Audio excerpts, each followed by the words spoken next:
பக்கோடா குழம்பு ஈஸியாக செஞ்சிடலாங்க. சாதத்தோடு சேர்த்து சாப்பிட்டா நல்லாயிருக்கும். இட்லிக்கு, தோசைக்கு, சப்பாத்திக்கு, இடியாப்பத்தோடு சேர்த்து சாப்பிட்டாலும் நல்லாயிருக்கும். 2 டேபிள் ஸ்பூன் எண்ணெயை சேர்த்துக்கலாம்.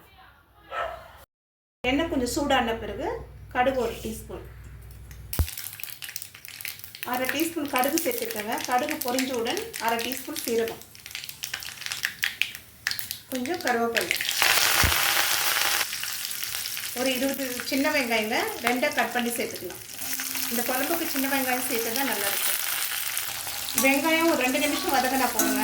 குழம்புன்றதுனால ஒரு 2 நிமிஷம் வரைக்கும் வதக்கினா போடும். ஒரு பச்சை மிளகாய் சேர்த்துடலாங்க. சின்ன சைஸ் தக்காளி 1, தக்காளி சின்ன சைஸ் போடுங்க. தக்காளி குறையிற வரைக்கும் வதக்கிக்கலாம். 1/4 டீஸ்பூன் மஞ்சள் சேர்த்துக்கலாம். 1 டேபிள் ஸ்பூன் குழம்பு மிளகாய் தூள் சேர்த்துக்கலாங்க. உங்கள் காரத்துக்கு ஏற்ற மாதிரி நீங்கள் சேர்த்துக்கங்க. தேவையான அளவு உப்பு சேர்த்துக்கலாம்.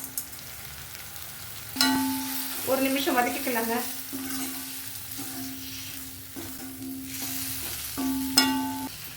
கோலி சைஸ் அளவு புளி ஊற வச்சு கரைசலை மட்டும் எடுத்துக்கிறேங்க.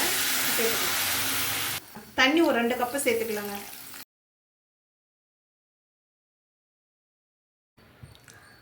இந்த குழம்பு 10லேருந்து 15 நிமிஷம் லோ ஃப்ளேமில் வேக வச்சுக்கலாங்க.